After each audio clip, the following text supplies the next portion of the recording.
নিজেদেরকে সম্পূর্ণ ফিরিয়ে দিয়ে হলেও আমাদেরকে এই দেশ জাতিকে রক্ষা করতে হবে। এই অবস্থিতি এটা শুধু আমাদের সাধারণ কোনো নৈতিকতার দায়িত্ব নয়, বরং এটা ইমানি দায়িত্ব। এই জন্য আমাদেরকে সর্বদাই প্রস্তুত থাকতে হবে। প্রয়োজনে আমরা আমাদের সন্তানদেরকে বিধবা বানাবো, প্রয়োজনে আমাদের স্ত্রীদেরকে বিধবা বানাবো, প্রয়োজনে আমাদের মা বাবাদেরকে সন্তান বানাবো।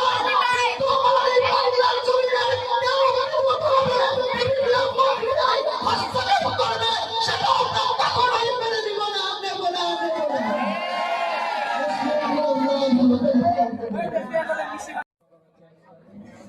الحمد لله وحده والصلاة والسلام على من لا نبي بعده.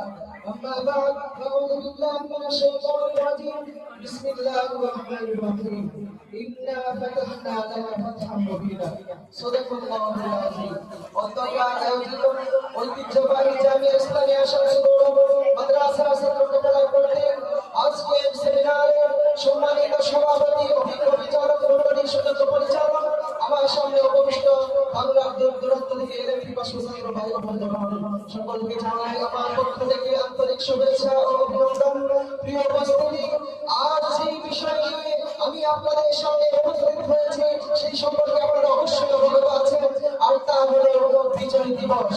প্রিয় উপস্থিতি, আমি চলে যেতে চাই রাসূল করিম সাল্লাল্লাহু আলাইহি ওয়াসাল্লাম যখন কাফেরদের নির্যাতনে বিভিন্ন সময়ে নির্যাতিত হয়েছিলেন, তখন মক্কা বিজয় যখন নবী করিম সাল্লাল্লাহু আলাইহি ওয়াসাল্লাম এবং সাহাবায়ে কেরামের হাতে এসেছিল, তখন সাহাবায়ে কেরাম একটু দুর্বল হয়ে গেলেন। তখন আল্লাহ পাক রব্বুল আলামিন আয়াত নাযিল করেন, ইন্না ফাতাহনা লাকা ফাতহান মুবিনা।